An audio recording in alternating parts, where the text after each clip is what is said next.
Meus caros irmãos e amigos, professores e alunos da Escola Bíblica Dominical, pastores e companheiros de ministério, irmãos e irmãs que sempre nos acompanham neste canal, e você que está nos conhecendo hoje, eu quero saudar a todos vós com a santa e gloriosa paz do nosso amado Salvador Jesus Cristo. Com alegria, estamos aqui mais uma vez para darmos continuidade ao estudo do segundo trimestre de 2023. Neste, temos como tema principal o seguinte: relacionamento em família, superando desafios e problemas com exemplos da Palavra de Deus. No próximo domingo estaremos estudando a lição de número 4, que tem como título Ídolos na Família. Já estudamos na lição de número 1 sobre quando a família age por conta própria. Depois estudamos na lição número 2, a predileção dos pais por um dos filhos. Na lição 3, ciúme, o mal que prejudica a família. Todas essas lições estão no nosso canal e você pode aproveitar e revê-las, se é que você já assistiu, ou você que ainda não assistiu ainda pode ir lá e ver que conteúdo maravilhoso estamos deixando para vocês aqui neste canal. E agora vamos falar sobre idolatria na família. É uma lição que deve ser bem estudada, bem acompanhada por você, caro professor, e você, meu caro aluno, deve estudar também para ajudar o seu professor na hora da exposição. Eu quero agradecer a todos vocês que têm nos ajudado, expandindo este canal para outras pessoas, informando sobre o conteúdo que nós deixamos aqui. E que você continue nos ajudando a alcançar ainda mais pessoas através deste estudo precioso da Palavra do Senhor. Para dar prosseguimento, nós precisamos primeiro orar ao Senhor e assim pedir que Ele nos ajude na comunicação da sua palavra. Ore comigo, por favor. Pai, no nome de Jesus te agradecemos a oportunidade rica que temos de neste momento transmitir através deste canal o conteúdo da lição número 4 que será estudada no próximo domingo, Senhor. Que o teu Espírito nos oriente naquilo que iremos falar e que teus servos possam aproveitar bem e lecionar com alegria, com entusiasmo, fazendo com que os seus alunos participem ativamente da aula e tenham um excelente aprendizado. Este é o nosso desejo e esta é a nossa oração, no nome de Jesus, o teu amado e querido Filho. Amém e amém. Vamos então, irmãos, começar a nossa aula e sempre começamos pelo nosso texto áureo. O nosso texto áureo se encontra na primeira epístola escrita pelo apóstolo João, no capítulo 5, versículo 21, o último versículo desta primeira epístola, que diz assim: filhinhos, guardai-vos dos ídolos. Amém. Já precisamos fazer algumas colocações sobre este versículo. É bom já deixar claro para os irmãos que nós temos aqui a palavra ídolos. Nós temos aqui um versículo que cita a palavra ídolos, mas se observarmos nos comentários de algumas bíblias, nós veremos que aí nós temos algo que ainda é uma incógnita, ou seja, não fica muito claro que ídolos são esses que o apóstolo João está se referindo. Eu vou ler para você o comentário de algumas bíblias. Primeiro eu vou ler o comentário da Bíblia de Estudo de Almeida. Diz assim a Bíblia de Estudo de Almeida, comenta o seguinte acerca deste versículo: a referência aos ídolos é aqui um pouco enigmática. Talvez tenha a ver com os mesmos falsos profetas ou anticristos denunciados antes. Isto na mesma carta, no capítulo 2, versículo 18 a 19, versículo 22 e 23, e capítulo 4, versículo 1 a 6. Eu vou ler agora o que está comentado na Bíblia de Jerusalém. A Bíblia de Jerusalém comenta o seguinte acerca deste versículo. 1 João capítulo 5, versículo 21. Está assim na Bíblia de Jerusalém: filhinhos, guardai-vos dos ídolos. Não temos aqui o amém. E o comentário que temos aqui é o seguinte: última advertência causada pela lembrança do único verdadeiro. Os ídolos, sem dúvida, no sentido metafórico, podem designar o paganismo, ou então os ídolos do coração. que afastam o homem da fé e do amor. E ainda há um comentário que é a Vulgata Latina quem acrescenta o amém. E o último comentário que quero mostrar para você é da Bíblia de Estudo Apologia Cristã da CPAD. Há um comentário que diz assim, acerca deste versículo: com esta advertência contra a idolatria, o autor poderia estar advertindo os seus ouvintes contra o engano dos falsos ensinadores, uma vez que estes hereges tinham adotado uma visão inadequada de Jesus Cristo, tinham basicamente substituído o Cristo ortodoxo por uma forma de idolatria. Assim, o apóstolo João concluiu esta carta com encorajamento para os crentes, do capítulo 5, versículo 18 a 20, e uma advertência contra a heresia no versículo 21. Então, pelo que nós lemos aqui, a palavra ídolos está mais relacionada a falsos ensinos, a desvio da doutrina ortodoxa, e não está tão relacionada à imagem de escultura como o nosso comentarista talvez queira se referir acerca dessa passagem. Há até um comentário durante a lição que nós suprimimos porque seguimos a orientação dada pelas Bíblias de estudo que temos em nossas mãos. Prosseguindo, vamos então à verdade prática. A adoração a ídolos implica priorizar tudo aquilo que se coloca no lugar de Deus. Repetindo, a adoração a ídolos implica priorizar tudo aquilo que se coloca no lugar de Deus. Vamos então à nossa leitura bíblica em classe? Gênesis 31, versículo 17 a 19, versículo 33 a 35 e Juízes, capítulo 17, versículo 1, 3 a 5. Vamos então ler aqui na nossa revista. Você acompanha a leitura na sua revista, meu caro professor, ou então na Bíblia Sagrada, você que porventura não tenha a revista da Escola Dominical. Vamos lá? Diz assim a palavra do Senhor. Então se levantou Jacó, pondo os seus filhos e as suas mulheres sobre os camelos, e levou todo o seu gado e toda a sua fazenda que havia adquirido, o gado que possuía, que alcançara em Padã Arã, para ir a Isaque, seu pai, à terra de Canaã. E havendo Labão ido a tosquiar as suas ovelhas, furtou Raquel os ídolos que seu pai tinha.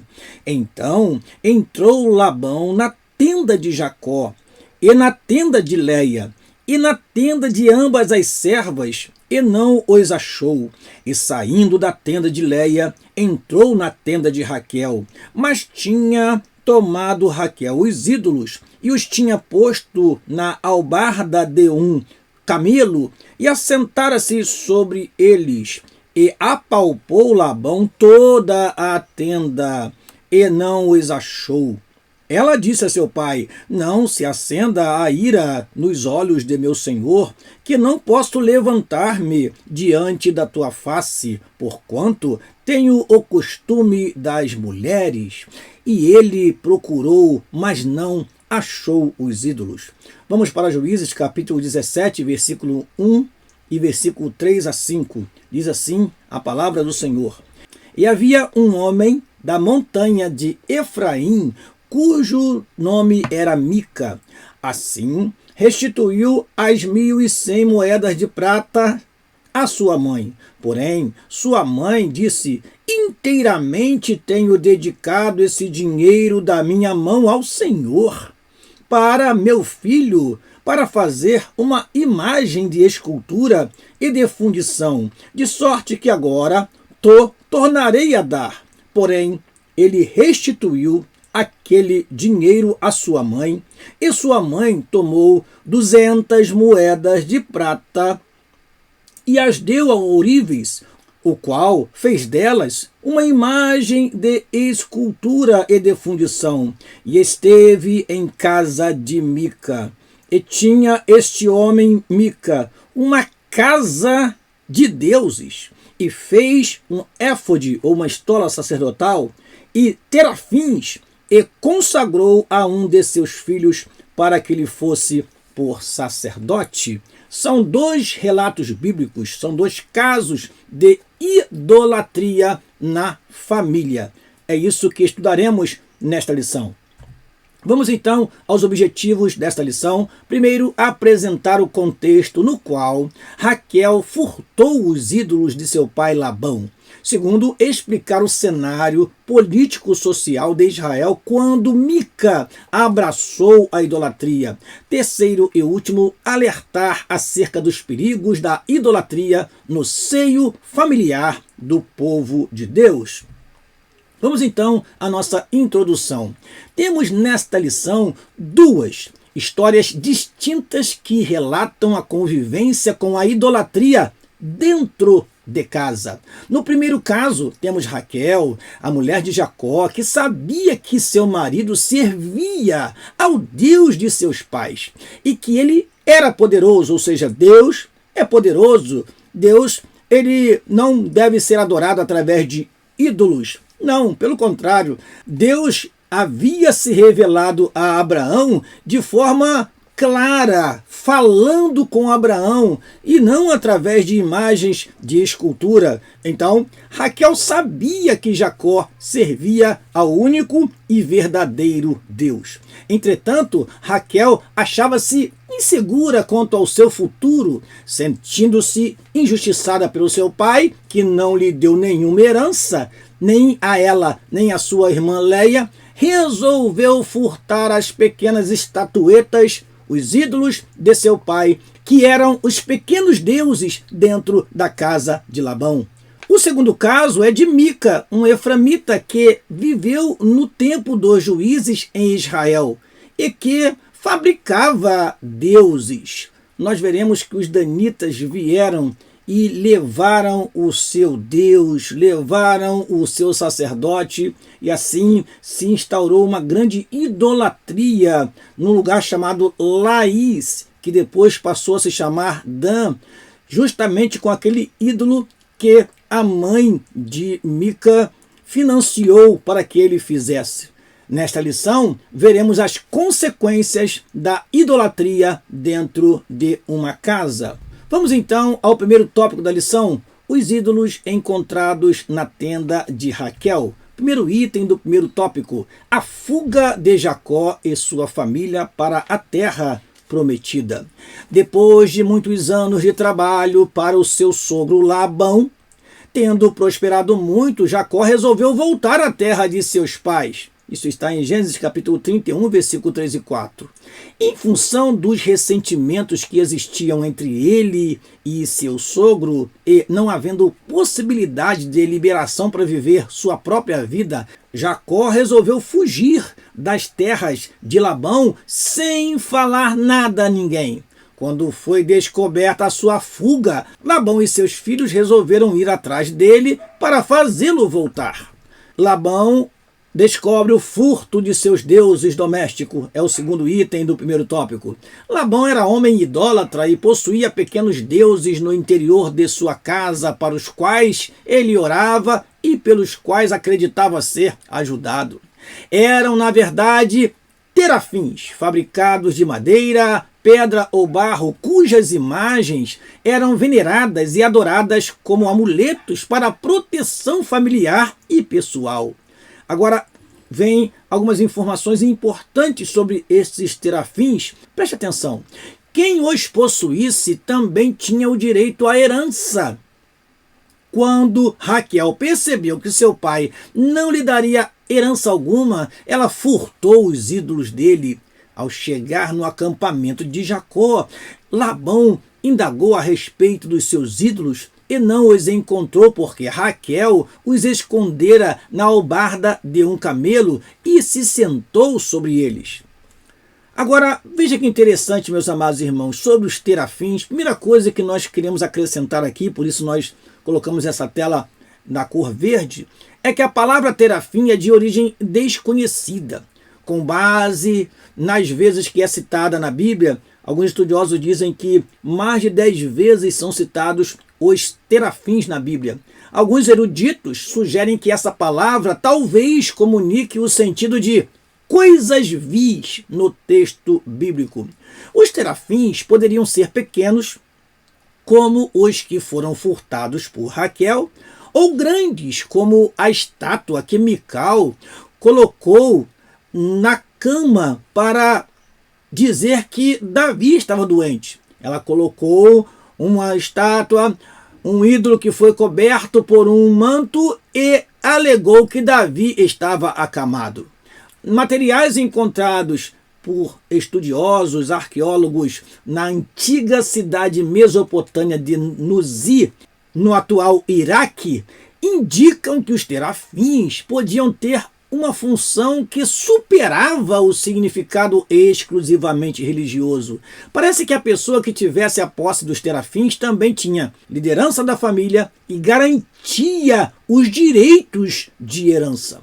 O historiador Flávio Josefo, muito conhecido dos estudiosos da Bíblia, afirma que era comum que os habitantes da Mesopotâmia levassem consigo os ídolos do lar quando faziam longas viagens. Para quê?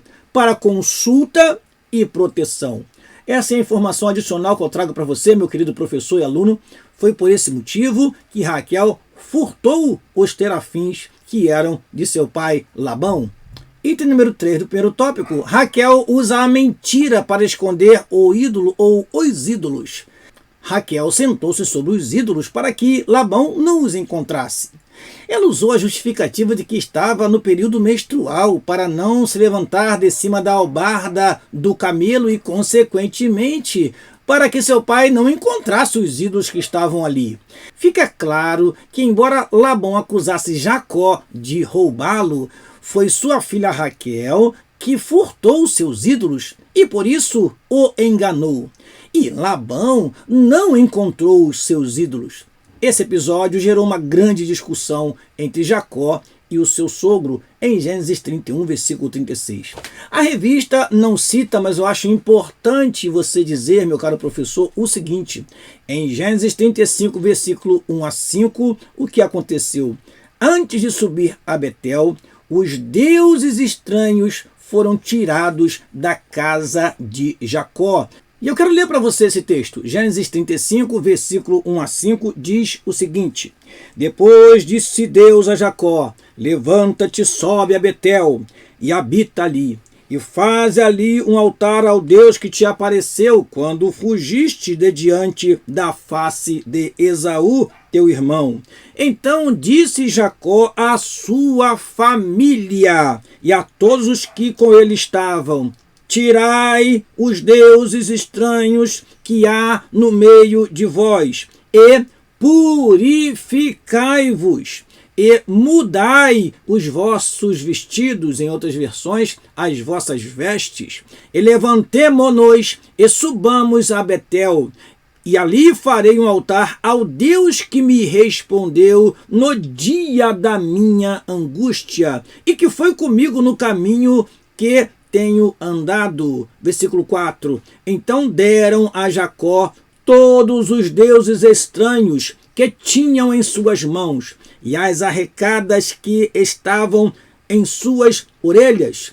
E Jacó os escondeu debaixo do carvalho que está junto a Siquém. Versículo 5. E partiram, e o terror de Deus foi sobre as cidades que estavam ao redor deles, e não seguiram após os filhos de Jacó. É bom lembrar desse fato, porque apesar de Raquel ter levado os terafins, neste momento de purificação, neste momento de conserto, Jacó eliminou da sua casa os deuses estranhos. E aí, irmãos, cabe aqui uma colocação, uma aplicação muito importante. De vez em quando, nós, como servos de Deus, como líderes em nossa casa, pais e mães, precisamos fazer uma limpeza e tirar aquilo que for estranho, aquilo que estiver causando desvio da fé, enfraquecimento da fé. Talvez esteja aí surgindo uma nova idolatria, talvez um novo ídolo queira surgir no meio da família. E é preciso fazer como Jacó. Eu preciso ir a Betel. Eu vou me apresentar ao meu Deus. Mas eu preciso me apresentar purificado. Lançai fora os deuses estranhos e vamos nos consertar com Deus e edificar a nossa família. Amém? Vamos então ao segundo tópico da lição. Um santuário de Deus na casa de Mica. Este é o segundo caso. A idolatria e o caráter antiético de Mica é o primeiro item do segundo tópico. Apesar do nome especial, cujo significado é quem é como o Senhor nosso Deus, Mica não correspondia à importância do nome que tinha, porque não honrava a Deus em sua vida. Ele tinha uma família, embora o relato bíblico não cite a sua esposa, sua mãe vivia com ele e era muito rica. O povo que vivia na região montanhosa de Efraim tinha se corrompido por causa da idolatria.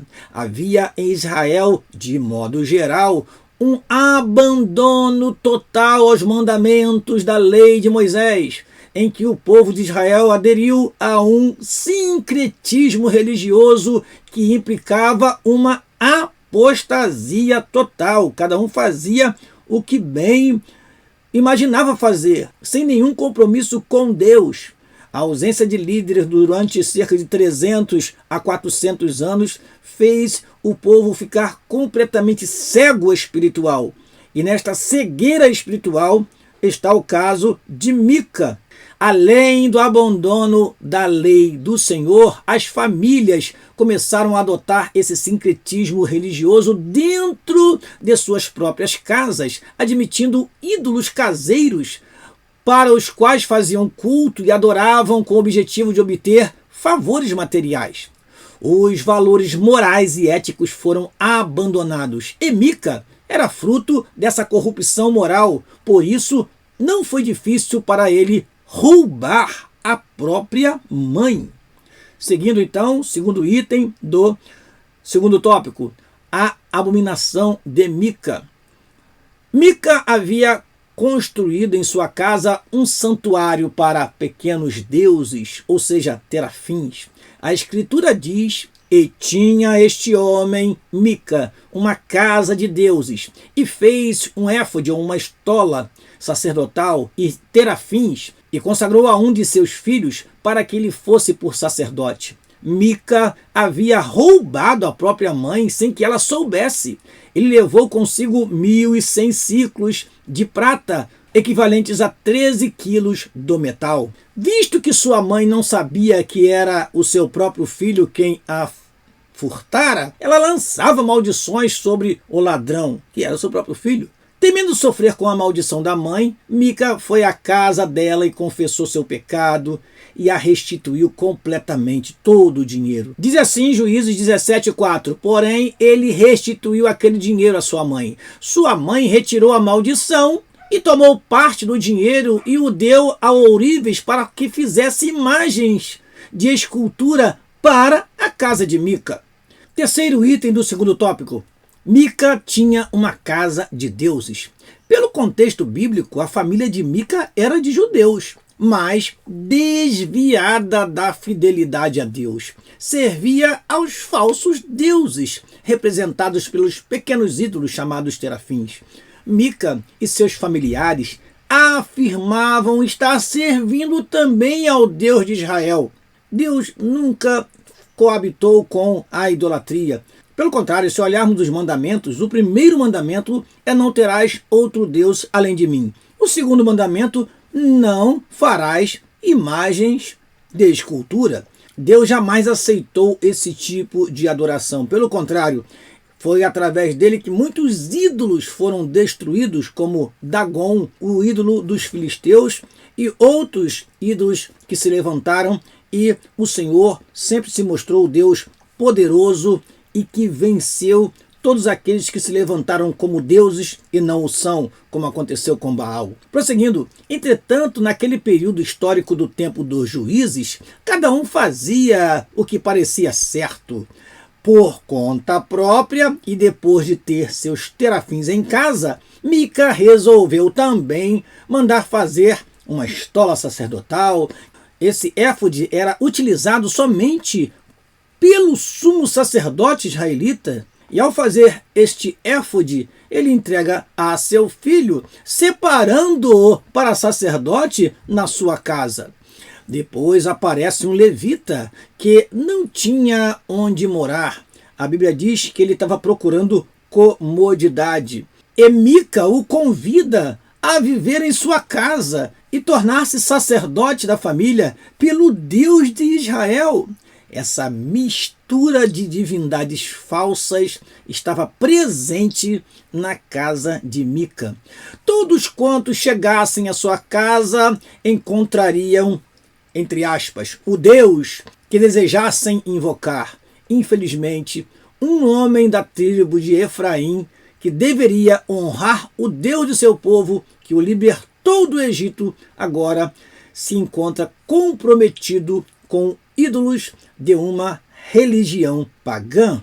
Quando os danitas chegaram próximo à casa de Mica e que perceberam a presença do levita, os danitas levaram a imagem, levaram o levita e Mica não pôde evitar que isso acontecesse, porque ele recebeu ameaça. Então, aquela idolatria na sua casa causou um mal, tanto a Mica, quanto à sua família, quanto ao povo de Israel, porque eles pegaram aquela imagem e levaram para um lugar chamado Laís, ao norte da Palestina. Este lugar chamado Laís depois também recebeu o nome de Dan, e ali aquele levita e aquela imagem de escultura se tornou um tropeço para aquele povo, para o povo daquela região, até o início do cativeiro assírio, até o início do cativeiro do Reino do Norte. Prosseguindo, terceiro e último tópico da lição, a idolatria dentro dos lares. Vamos lá? Em ambas as histórias citadas, de Raquel e de Mica, a crença em ídolos domésticos indicava a forte influência pagã em lares israelitas. A partir desses dois casos bíblicos, somos convidados a refletir a respeito da idolatria hoje. Ou seja, será, meus amados irmãos, que não estamos cometendo os mesmos erros? Será que a herança dos nossos pais, a idolatria dos nossos pais, não está nos contaminando também? Quantos que não romperam com a idolatria dos seus pais ainda estão carregando sobre si esta herança de idolatria? E quantos também estão sendo levados pela influência do mundo ao redor? A família de Mica foi influenciada num tempo em que Israel estava em completa desordem. Ao contrário dos recabitas, que em Jeremias 35 mostraram um comportamento exemplar, porque não abandonaram a tradição dos seus pais de não se embriagarem, mas se conservaram e viviam uma vida completamente diferente dos que estavam ao seu redor. A família de Mica representa a família influenciada pelo mundo, invadida pelas ofertas do mundo, e que não consegue reagir, e que não consegue vencer, e que não consegue enfrentar. Deus tenha misericórdia de nós, que nós possamos resistir às influências deste mundo que nos rodeia. Vamos lá, primeiro item do terceiro tópico, os ídolos domésticos dos tempos atuais. Para uma pessoa não crente em Cristo, a vida cristã é irreal, já que o que se vive no mundo vive-se pelo que se vê e sente, e não pelo que a vida cristã exige. Ora, os ídolos são temporários e representam aquilo que é vazio, porque são enganosos.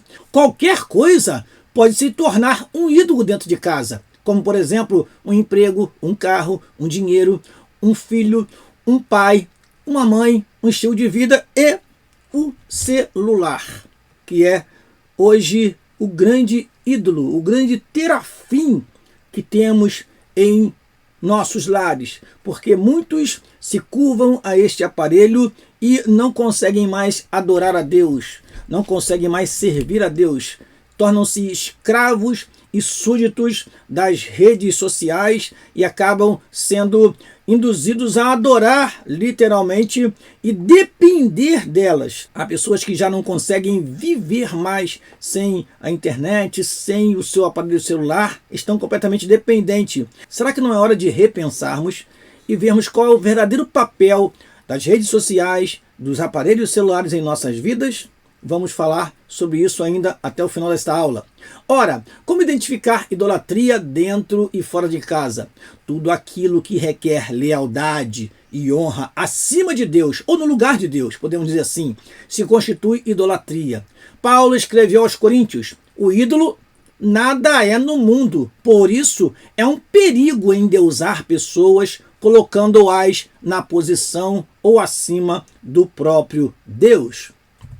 Vamos lá?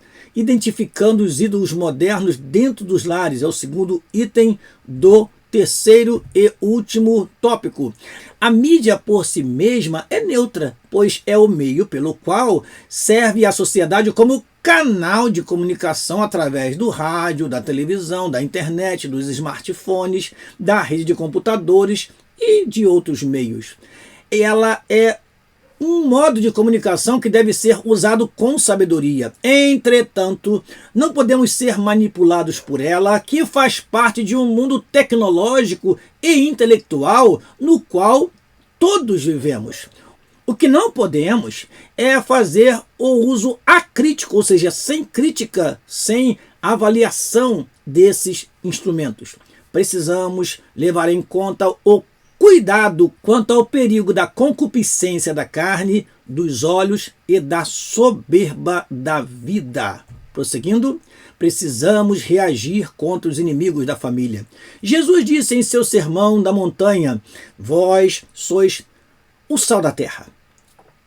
E se o sal for insípido, com que se há de salgar?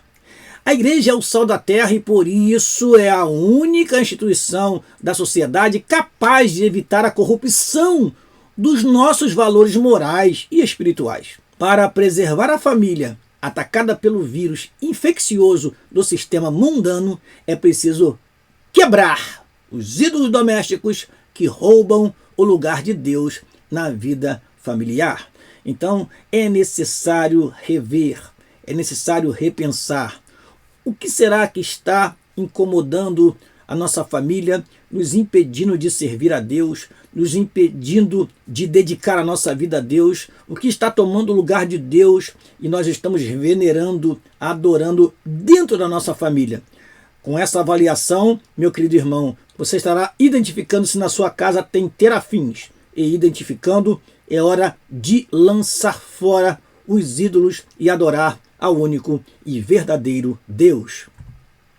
Conclusão da nossa aula. Precisamos investir na família, criando barreiras espirituais e morais no seio dos lares para salvar nossos filhos e prepará-los para uma vida cristã sadia que glorifique a Deus. Eu vou mais longe, meus amados irmãos, para uma vida social também, para que ele possa ser uma pessoa sadia psicologicamente, porque muitos estão perdendo seus filhos dentro de casa, com a tecnologia, com o uso de aparelhos sem regra, sem nenhuma restrição, sem nenhum cuidado. Não está acontecendo apenas a perda a nível espiritual, mas a nível social. Estamos vivendo o dia de ataques do inimigo através dos jogos, através dos smartphones que são conectados entre si, e há desafios que os adolescentes precisam fazer. E estes desafios incluem até mesmo atos de violência. E nós temos visto aí escolas sendo atacadas, adolescentes influenciados por mídias sociais a cometerem crimes. Isso é o quê? Isso é a desestruturação da família. Isso são os terafins entrando dentro do lar e implodindo as famílias, ou seja, destruindo as famílias por dentro. Continuando a nossa leitura, por isso, os ídolos da atualidade precisam ser retirados do nosso meio para que não venham a roubar o lugar de Deus em nossas vidas. Esta lição é importante, é séria, e você, caro professor, deve se munir de informações, de dados para apresentar aos seus alunos. Esteja sempre munido de dados, informações, de preferência atualizadas, para que seus alunos possam compreender e isso possa causar mudança na mente, no coração e em suas vidas de um modo geral. Amém? Eu quero terminar convidando você para a 5ª lição, na qual estudaremos motim na família. É mais uma lição preciosa sobre relacionamentos em família, superando desafios e problemas com exemplos da palavra de Deus. Eu termino esta aula agradecendo a você por estar conosco até aqui e pedindo que você compartilhe esta aula com outros alunos, com outros professores, e assim nós prosseguiremos aqui, fazendo o melhor para apresentar para você um comentário detalhado da lição da Escola Bíblica Dominical. Eu me despeço de você pedindo a Deus que abençoe você na exposição em aula e que o próximo domingo possa ser um domingo em que possamos refletir sobre a idolatria dentro dos lares. Deus te abençoe. Aqui se despede o seu amigo pastor Daniel Rosa Dutra. Um ótimo domingo de estudos e uma ótima semana para todos vós. É o que eu desejo no nome de Jesus. Amém e amém.